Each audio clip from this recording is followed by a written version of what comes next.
Hey everyone, it is the Q&A for Entrepreneur Mastermind, and this is for the June Entrepreneur Mastermind as we go into July now.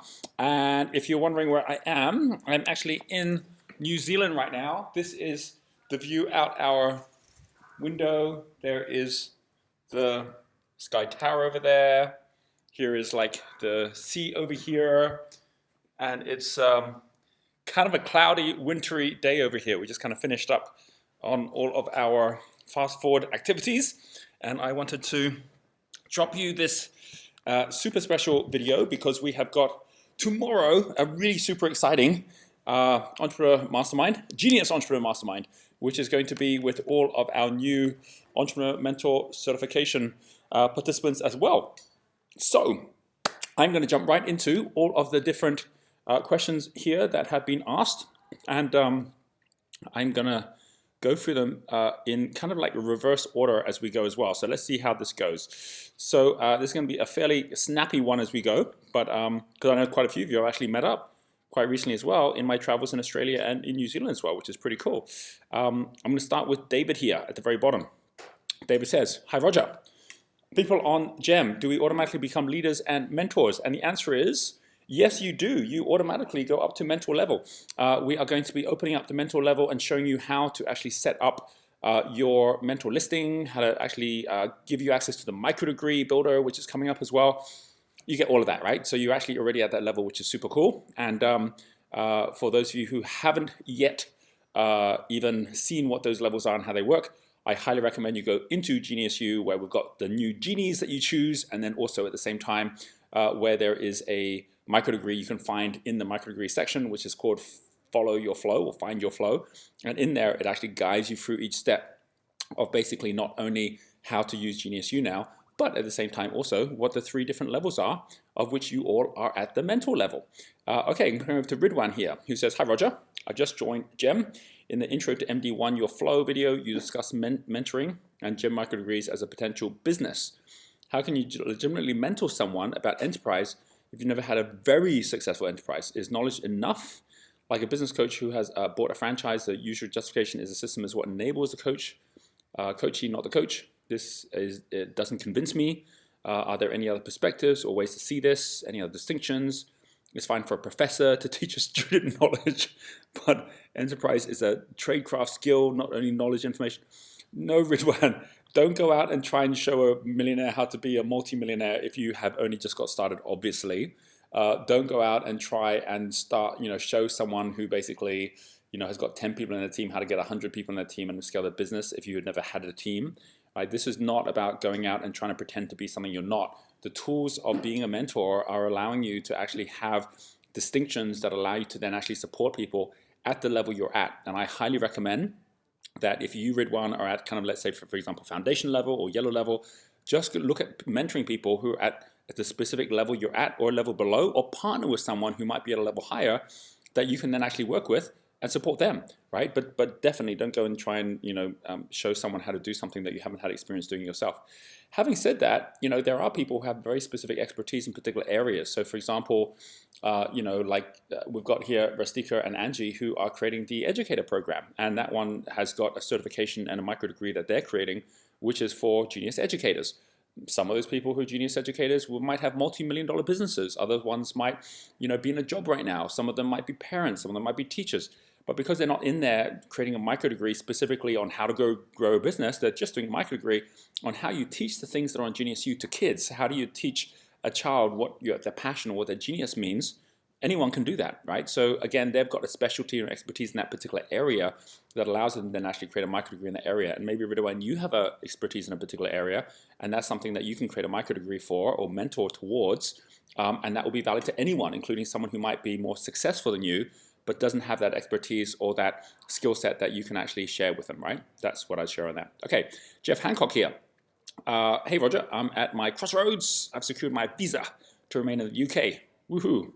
I'm ready to quit my job, but doing so would put me in infrared level, down from yellow.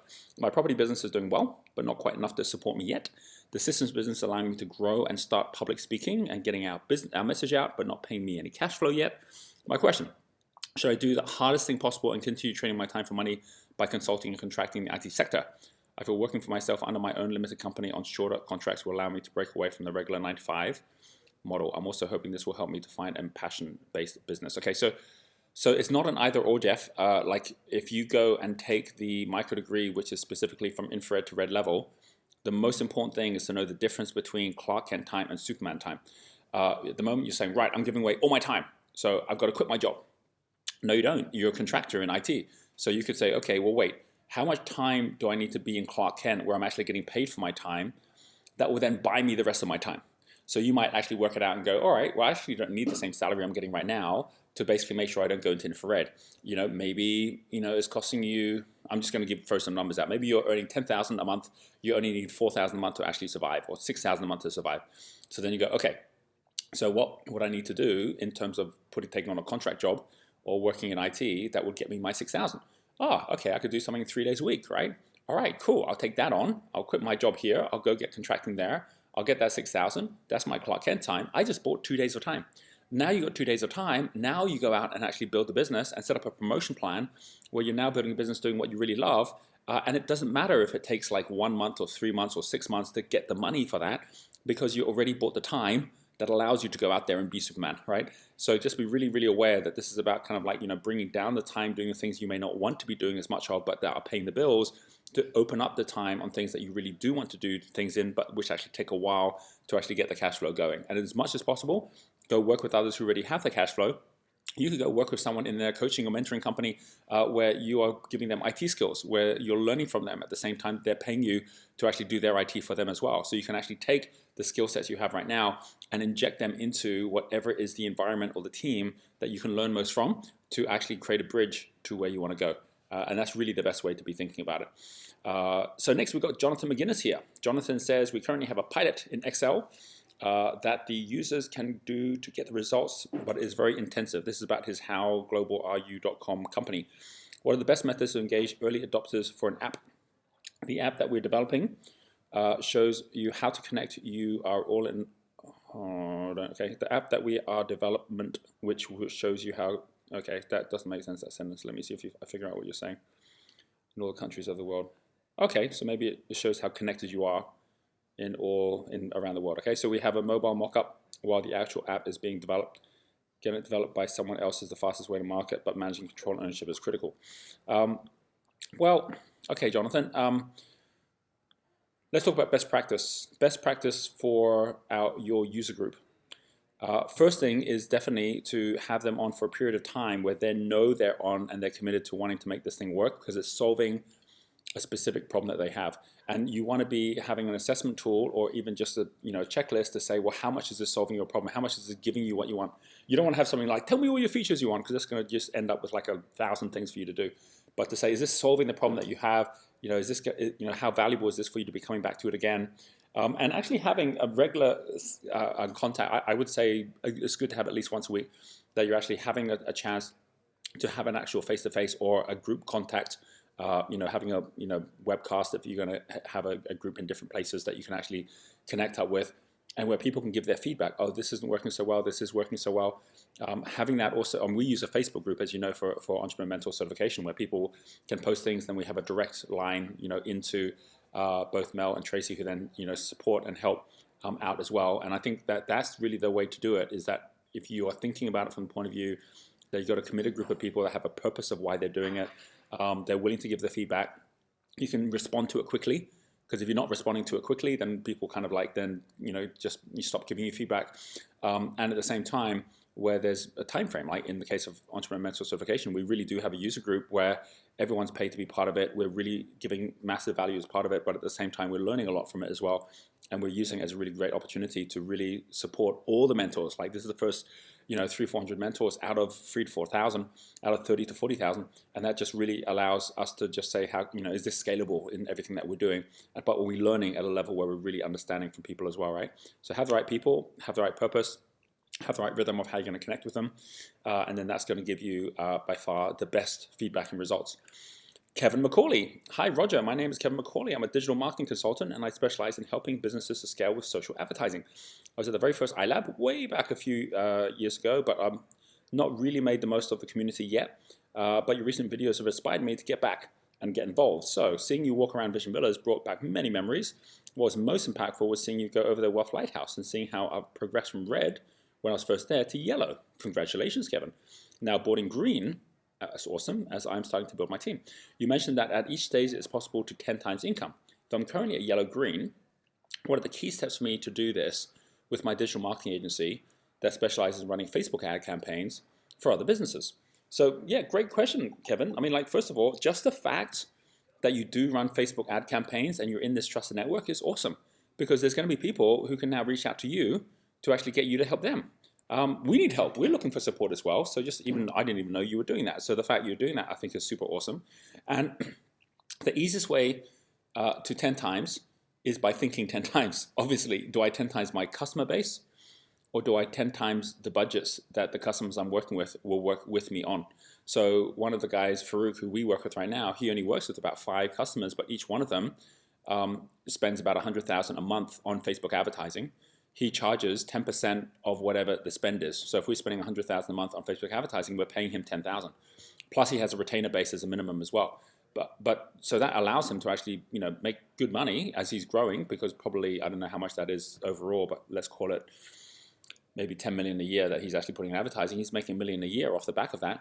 And he's got a very small team. It's him and just a few other people with 5 customers, right? So I think that one thing you can definitely do is to say, right, do I want to upgrade the number of customers I have and the type of people I'm going to have? And of course, if you do that, it's actually quite easy to find those people as well. I mean, all you need to do is, right, really just go and say, right, I'm going to go and look at within a particular country, it could be in Australia, it could be in the UK, you look at who are the people who already are relying on online sales for them to be selling their products, right? And basically, if you were to go out there and say, right, pick a couple of niche areas, go out there, do your Google advertising research, do your Facebook research to find who the top guys are, see how well they're doing, or how much they're doing in terms of Facebook advertising, in terms of like driving people their way. Those are the guys that already are spending money on it. Contact them and say, hey, I had a look at your site. I looked at what you're doing right now. I believe there's some really simple, easy ways for you to actually really up the revenues that you're going on. I'd love to do a test for you. I'll try out the test, see if it works. I can put a budget towards if you don't want to do it yet to show you how much results you can get. I'll track it if you have an affiliate code of some sort. If this is working, why don't we work together where I can then actually support you and grow? Some people say, hey, I want to do that with you. Let's give it a go. Or what kind of evidence do you have? You might want to pick 1 or 2 companies already that already you're doing well with and up it so that they're actually seeing higher results. But the moment you've got people spending 10, 15, 20,000 a month or more, then of course you're going to be earning a lot more than working with guys who are just getting started. So the biggest way to 10 times as you're building your team is to go out for the next level of customer up that you've actually earned the right to go to if you've got a successful business already. The other way, obviously, is that you're creating a platform or system more on the steel side in terms of leverage, where instead of magnifying, you're multiplying, and you're saying, right, I'm going to manage 10 times more customers at the same time. I would definitely recommend you do more of the former because it's easier and faster to get there, and you're now bringing tools in place that actually work really well. Final thing I'll say on this is often the best thing to do is go out and look at really good role models or people that are doing a great job. So I think Gary Vaynerchuk does an awesome job at actually proving to his clients, who aren't the guys who watch his videos, his clients are the ones who actually are the big companies, but he proves to them that he knows what he's doing because he's using the same tools that he's actually helping them use on himself and on his company. So like Gary Vaynerchuk, his brand, he's not really making money from, other than maybe when he gets speakers fees and so on. However, VaynerMedia does make the money, right? And Vayner Capital makes even more money. But VaynerMedia is basically where he's got Facebook advertising, Google ads, all those kind of things that he's doing, social media advertising for big companies. But all of that has to do with basically the fact that he's using it on himself. So you could do the same thing. You could actually say, right, I'm going to start targeting Facebook ads specifically at people that are my audience, my companies, and I'm going to talk to them directly about how they can actually be using Facebook advertising, or talk to them directly about a particular tool like download of how to make the most from Facebook advertising. And so as a result of that, you're then basically building your expertise on what's working by effectively turning yourself into one of your clients. All right, I'm going to come over to Allison next. Hey Roger, I'm actively trying to sell the Crew Coach because I finally had the big global idea about what I really want to do. I'm looking forward to telling you about that. And now we talked about this actually on the last mastermind, so you can go back and actually watch that, where pretty much everyone was saying the same thing, which is you can't go and sell something you're just trying to exit. but there are ways that you can actually make sure that it's got a good success story in it, and then you'll then have the people wanting to come on board and be a part of it as well. So I won't repeat all of that right now, but definitely, Alison, hopefully you actually watched that and saw what we shared for you on that call. Gabby says, hey Roger, what kind of deal can I make with other businesses when I design mini Gabby images, especially for them? All right, so this is basically Gabby, who has her mini Gabby character that she has created as an artist. And the most important thing, and I think we talked about this once when we were talking about like t-shirt designs, for example, one of the most, and by the way, Gabby, you should connect up with T-Shirtify because they're actually, creating, that's Richard and Kerry Flanagan, who have created, they're part of this group as well, and they created a company called T-Shirtify, which actually has merchandising for influencers on social media, right? Which I think could actually work really well for Mini Gabby as well. But basically, you've got one or two options, right? You either got to say, am I just basically licensing, this artwork, which means you're getting a percentage of whatever revenues they're creating, and then they produce whatever the product is, whether it's going to go on banners, whether it's going to go, which isn't a great way of doing it because they're going to go, geez, we just keep on paying the same amount of money for something that isn't really saving us any time. It's just for a piece of artwork. Why don't we just buy the artwork, right?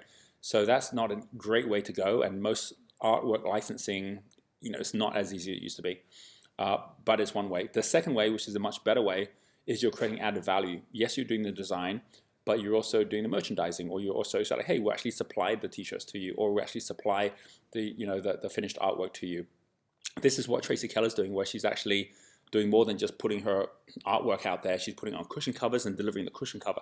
She's putting it on iPhone cases and delivering the iPhone case. So she's actually getting the product margin off the back of it, rather than trying to just rent out the artwork. And I would definitely recommend that, because people, there used to be a time when people used to say, give a man a fish, feed him for a day, teach a man to fish, and feed him for a lifetime. It's like, nope, people don't even want to be taught how to fish nowadays. They just want to be given the fish. Get fish farm, right? Like every day is like, just give me the fish in the fish farm, and then I'll just basically like eat every day. So because people want that convenience today, just giving them the artwork and then making them have to figure out the rest themselves is not a great strategy, because they're going to devalue what you're doing because they don't see the extra value add going into it as well. Okay, coming over next to Nicola. Nicola Grace, hey Roger, new to Crystal Circle, so join Crystal Circle and Entrepreneur Mastermind with so much coming at me from all directions.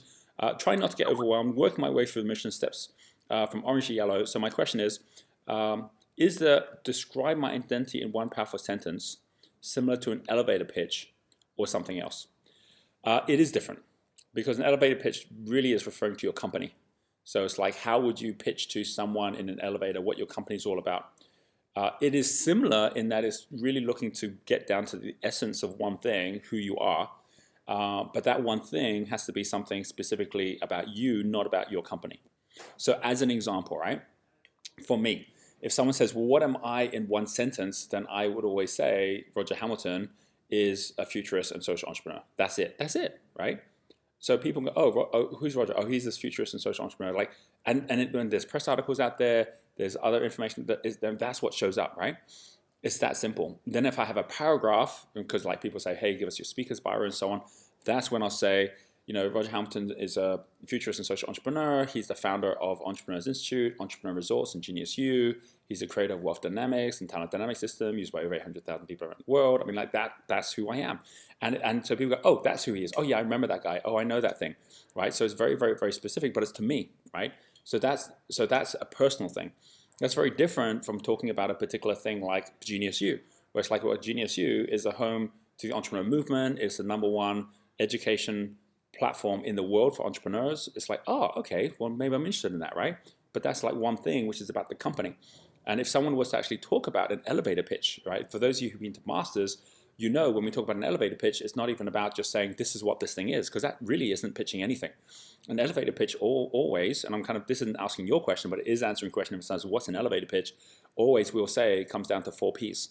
So the 4 Ps are always starting with what is the problem that you're solving, and then what's the promise you're going to make, and then what is the product that you're going to deliver, and then what's the proof that it actually works, right? So it's about why am I listening to this, and then what is the thing you're going to give me, and then how is it actually going to work, and then who else is actually doing this thing.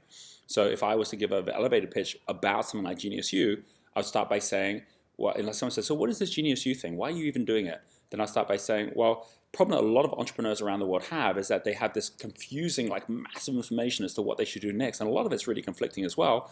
And so what we deliver with Genius U is an online platform that allows someone to know exactly what's the next step they should do in terms of what they should learn, who they should connect with, where they should go. And that shows up in the form of a genie who tells you all of these different things. And everyone then actually is sharing with each other all the best things for entrepreneurs to be able to get focused at, and the people to connect with and the places to go, linked to their purpose, linked to their passions, linked to their talents, and linked to the level of business that they're in as well. So you're always getting the right thing at the right time. And we already have like hundreds of thousands of people around the world who are using this, who are getting connected with each other, which is why it's the #1 in the world. Now, if you just take what I said the first time around, which is #1 education platform in the world, compared to what I said that time, which is starting by saying, oh, I get the problem. Yeah, I can see they can have that problem. Oh, so you're making the promise that you're going to solve that problem for them, and here's how you're going to do it. It's an online platform that does this and this and this. Then off the back of that, it's like, oh, and then that's how there's all these people using it. That's why it works.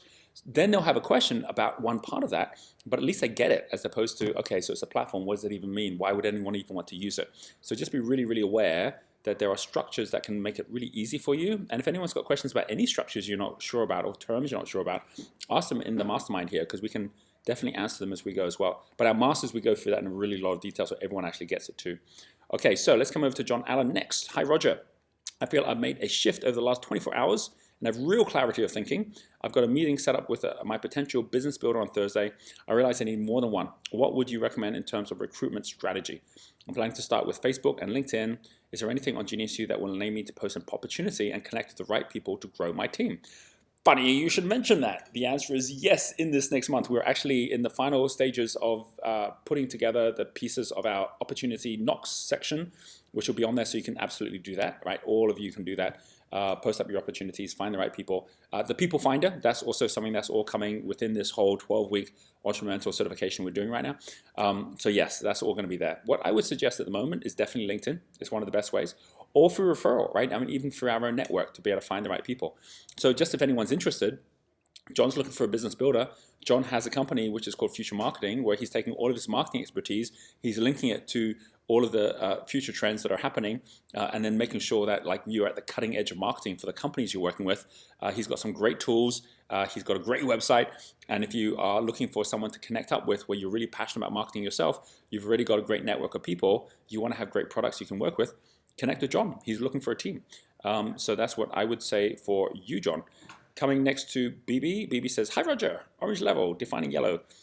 With more clarity, I see a link between vision, flow, coaching.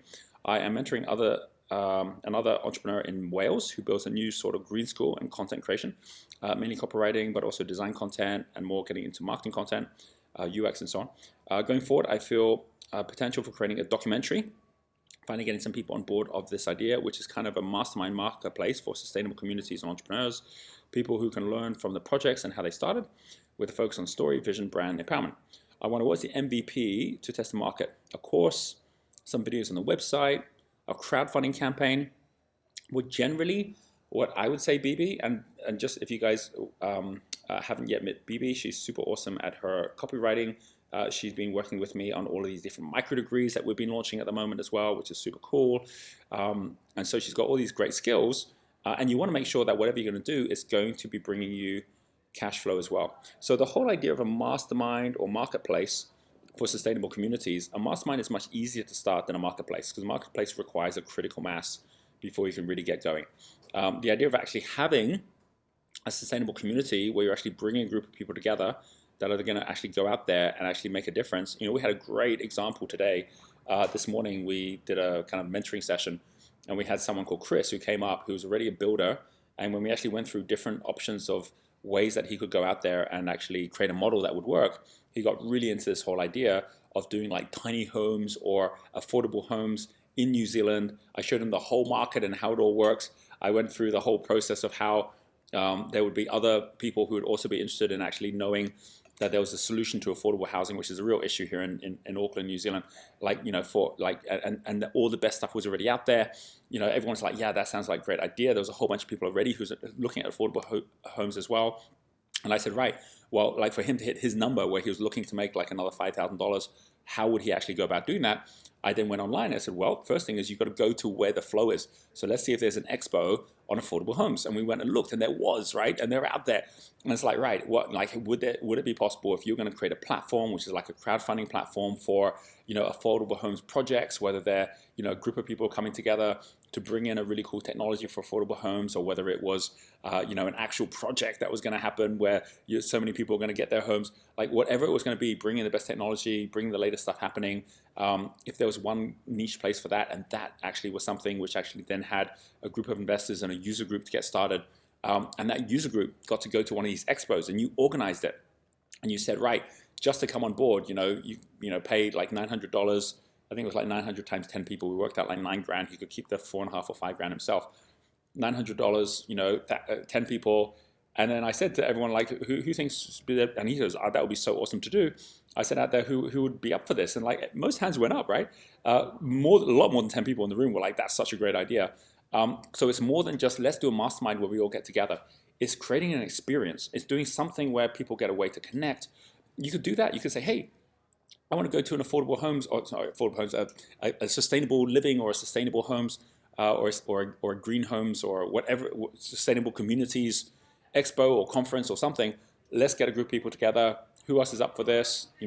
Add the extra value when you bring that group to go to that place where you're going to do some extra activities, or you're going to go visit some extra things or meet some extra people.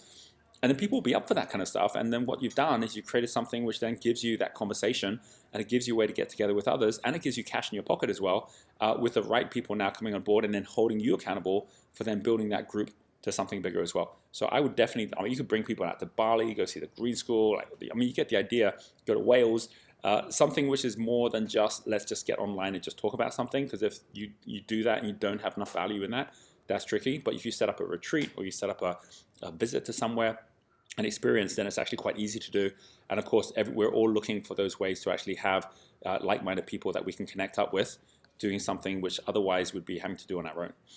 Okay, we have 3 more here. All right, we're going to come up to Ramis, creator at yellow level now. Hey, Roger, thanks for the great advice. I've talked to 40 brands offering my swimwear photo promotion in the Mexican Caribbean. 6 brands are very interested, but 5 of them got back to me and said they can only pay a third of the cost, $2,500. My promotion is $7,000 USD, which includes all production costs, crew fee, and travel. This is a great deal because it's half my normal price. My question, my promotion starts August 22nd, and I don't have anyone confirmed yet. Should I try to keep looking for ways to lower the production costs, or should I focus on keep looking for clients with higher needs and high budgets? What tips can you give me for smaller or startup brands that have never before invested in a professional photography campaign? I'm traveling to Colombia to attend a well-known fashion fair to meet more brands who are at a higher range of profile. What do you suggest when going to an expo? Or, okay, different question here. I'm going to invite some of those participate in upcoming promotions. Okay, thanks for the generosity and great insights as always. We'll continue to share your work here in Mexico. That's awesome, Ravis. Okay, look, the number one thing is to meet the market where the market is. So if they're willing to pay you $2,500, take the $2,500 and give them $2,500 or more worth of value, right? That's the first thing. Don't tone it down and then end up with nobody. So the second thing is, even if you do the first one and you've got half the money funded, you'll figure it out. You'll figure out other ways that others will want to actually fund it, come on board. Even when you're out there, you can actually go to some of the resorts saying, hey, do you want some photography, right? There's people and things you can do to fill the gap. And yes, you can bring the price down as well. But it's about getting the photos. I mean, you're actually getting paid right now to get your portfolio built in such a way that people go, wow, that's awesome. Giving something super special to the last final couple of people that are coming in. Looking for one sponsored people you're going to give half the time to. Yes, you want to get high level people for sure, right? But that's going to take time to do. But you're in the right process, doing the right thing where people are saying yes to you. They're just saying you're too expensive right now. That's fine. Just give them enough value that you think great. And that's the great thing about showing up in a location. You can work for multiple clients at the same time on multiple brands. And like I said before, you can take the people you really want to work with and take their products, put them on your models, and give them examples of that as well. So next time, they're going to go, great, I definitely want to come on board to be a part of this as well. So that's what I would say. Meet the market where the market is, and then fill in the gaps, try and make it work from there. As far as it goes with the whole thing about the fact that you're actually going to this well-known fashion fair, right, where you got a chance to get this high profile, right, and you're going to be there. you don't need to actually go out there and actually create an expo space for yourself. You don't have to go and spend all that money and time doing that. Go as a participant. Go meet with everyone there. Take your portfolio with you, right? Go there and actually just share what you're up to and what you're doing. They all are trying to monetize their booths themselves, right? So by going out there and meeting up with them, it's definitely worth it because it's one way to get to a lot of people at the same time. And the other thing is, always know that while exhibitors and conference centers are going to want to make sure they're making money, they're done. They've done their job. They just got to now spend their time looking after the people who are there. But that doesn't mean that the people who are there don't have other things that they might want to do. There's nothing that stops you from actually, hiring out a spot somewhere or going and doing a partnership with a cafe and bringing some of your models along and bringing along some of your photography work and inviting them for cocktails in the evening, right? Which allows you to actually do something at zero cost and without having to do the booth and all the rest of it.